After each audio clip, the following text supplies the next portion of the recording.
Model shops பொறுத்தவரை மறுபடியும் அந்த டிரைவ் கொடுத்து இருக்கிற 36,000 கடையில் 9873 கடைகள் ISO 9001 சான்றிதழும், 2059 கடை ISO 28,000 ISO 28000 சான்று பெற்றிருக்கு. 9001 சான்று வந்து தரத்துக்கும் குவாலிட்டிக்கும் மெயின்டெனன்ஸுக்கும் பொருந்தும். 28,000ங்கிற சான்று வந்து ISO பாதுகாக்கப்பட்ட உணவு செயினும் ஸ்டோரேஜ். ஏன் இதை நாங்கள் ட்ரைவ் பண்ணுறோன்னா, நம்ம நியாய விலை கடையாக இருந்தாலும் தரத்துக்கு ஃபோக்கஸ் பண்ணணும்னு சொல்லி பண்ணியிருக்கோம். ஆம்பியன்ஸ் பொறுத்த வரைக்கும் 4466 கடைகள் புதுப்பிக்கப்பட்டது. ஆனால் இந்த ஆண்டு இன்னும் 5000 கடைகள் நம்ம இன்னும் நல்ல புது பொலிவுடன், காஞ்சிபுரத்தில் இது மாதிரி ஒரு கடை இருக்கா அப்படிங்கிற எப்படி செய்தி வந்ததோ அந்த மாதிரி ஒவ்வொரு கடைக்கும் ஒரு தனி கவனம் செலுத்த சொல்லி மாவட்ட ஆட்சியர் மூலமாக நடவடிக்கை எடுத்துகிட்டு வரோம். ஸ்மார்ட் கார்ட்ஸ் பொறுத்தவரை அது எல்லாரும் கேட்பாங்கங்க. 18.64 வந்து அந்தியோதயா அண்ணா திட்டத்தின் கீழ், யோஜனா திட்டத்தின் கீழ் 35 kg அரிசி பெறக்கூடிய கார்டு. 95.81 வந்து ப்ரியாரிட்டி ஹவுஸ் ஹோல்டு. இது ரெண்டுமா சேர்த்து 1.14 கோடி வந்து நம்மளோட தேசிய உணவு பாதுகாப்பு சட்டம் 2013 கீழ் அவங்களுக்கு கிடைக்கிறது. அது இல்லாமல் தமிழ்நாட்டில் மட்டும்தான் 1.05 வந்து நான் ப்ரியாரிட்டி மற்றவர்களுக்கும் கார்டு கொடுக்குறோம். அதே மாதிரி சர்க்கரை மட்டும் வாங்குறவர்கள் 3.8 லட்சம் பேர் அந்த கார்டு வச்சுருக்காங்க. 64,708 பேர் ஜஸ்ட்டு வந்து நோ கமாடிட்டின்னு கார்டு வச்சுருக்காங்க. அது மட்டும் இல்லாமல் தமிழ்நாட்டில் மட்டும்தான் 1 kg இருந்தால், ஒரு நபர் இருந்தால் கூட 5 kg நேஷ்னல் ஃபுட் செக்யூரிட்டி ஆக்டில் கொடுத்தா கூட நம்ம 12 kgயும் படிப்படியாக 20 kg, அது 2 யூனிட்னா 14 kg, அந்த மாதிரி நம்ம சற்று அதிகமாகவே உணவு பாதுகாப்பு வழங்கிட்டு வரோம்.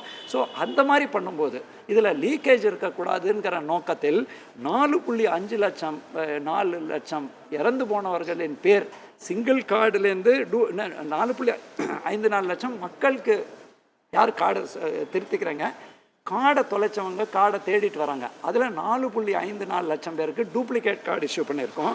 அது இல்லாமல் இதை க்ளீன் பண்ணுறதுக்கு இந்த மாதிரி இவ்வளோ நல்ல திட்டத்தை, உன்னதமான திட்டத்தில் லீக்கேஜ் இருக்கக்கூடாதுன்னு சிங்கிள் மெம்பர் இறந்து போனவர்கள் 4.48 லட்சம் கார்டுகளை நீக்கியிருக்கோம். அதே மாதிரி 19.38 லட்சம் நபர்கள் அந்த குடும்ப கார்டில் இறந்துருப்பாங்க. அதை சிவில் டெத் ரெஜிஸ்ட்ரேஷன் எடுத்து அதை க்ளீனப் ஆப்ரேஷன் பண்ணி அதற்கு மாறாக தேவையானவர்களுக்கு அதே மாதிரி தேர்தல் நேரத்தில் சற்று நமக்கு கொடுக்க முடியாத அந்த கார்டுகள் தற்பொழுது வந்து 2.8 லட்சம் கார்டுகள் மாண்பு முதலமைச்சர் ஆணைக்கு இணங்க மாண்பு அமைச்சர்களும் ஆய்வு சொல்லி அந்த பத்திரிகை அறிக்கை கொடுத்துருப்பாங்க. 2.8 லட்சம் கார்டு தயாராக இருக்குது. இந்த மாதத்தில் அடுத்த 15 நாட்கள்லேயே அது தொடங்கி முதல்ல கட்டமாக 80,000 பிரிண்ட் ஆனதை அனுப்பி படிப்படியாக பிரிண்ட் ஆக அது வழங்குவதற்கு நடவடிக்கை எடுத்திருக்கோம். அதே மாதிரி நம்ம வந்து இந்த ஏற்கனவே நான் வந்து இந்த டெண்டரை பற்றி சொல்லியிருக்கேன். 20,000 மெட்ரிக் டன் தூர்தாலும் 2 கோடி பாம் ஆயிலும் 2 மாதத்துக்கான டெண்டர் இப்போ கொண்டாக்குள்ள வரும் காலங்களில் 3 மாத காலத்துக்கு ஒட்டு சேர்த்து நம்ம வந்து அடுத்த தட் இஸ் இந்த ஆகஸ்ட் அண்ட் செப்டம்பர் முடியறதுக்கப்புறம் 3 மாதமாக நம்ம போர்டை வச்சு நம்ம முடிவு பண்ணுவோம். அதே மாதிரி நம்மளோட இலக்கே பசியில்லா மாநிலம் மற்றும் க்ளீன் எனர்ஜி வந்து நம்ம சப்ளை பண்ணுறதுக்கான நடவடிக்கையில் இதுக்கு நம்ம வந்து கன்சியூமர் ஹெல்ப்லைன்னு 044 259 2828 அது ஒரு கன்சியூமர் ஹெல்ப்லைன் போடுறோம். இதில் கன்சியூமர் நுகர்வோர் சார்ந்த கம்ப்ளைண்ட்டுக்கு, அது இல்லாமல் நியாய விலைக்கால கம்ப்ளைண்ட்டுக்கு வந்து 1967 கம்ப்ளைண்ட் பண்ணலாம். இன்னொன்று டோல் ஃப்ரீ நம்பர் 1800 1800 425 5901.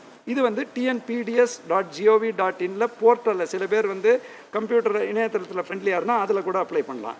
அதே மாதிரி நம்ம வந்து தனி கவனம் இந்த மாதிரி தமிழ்நாட்டில் மட்டும்தான் 2.24 கோடி நபர்கள் அரிசி வழங்குவதற்குனால லீக்கேஜ் இருக்கக்கூடாதுங்கிறதுனால அரிசி கடத்தல் குறிப்பாக நம்ம வந்து இந்த ஆண்டு இது வரைக்கும் 6403 கேசஸ் போட்டு 18,194 குவிண்டல் அரிசி பிடிச்சிருக்கோம். 6,675 நபர்களை இதில் அரெஸ்ட் பண்ணியிருக்கோம். குறிப்பாக இந்த பிளாக் மார்க்கெட்டிங் சட்டத்தில் 51 நபர்கள் மேலே நடவடிக்கை எடுக்கப்பட்டுள்ளதுங்கிறதையும் நான் உங்ககிட்ட சொல்கிறோம்.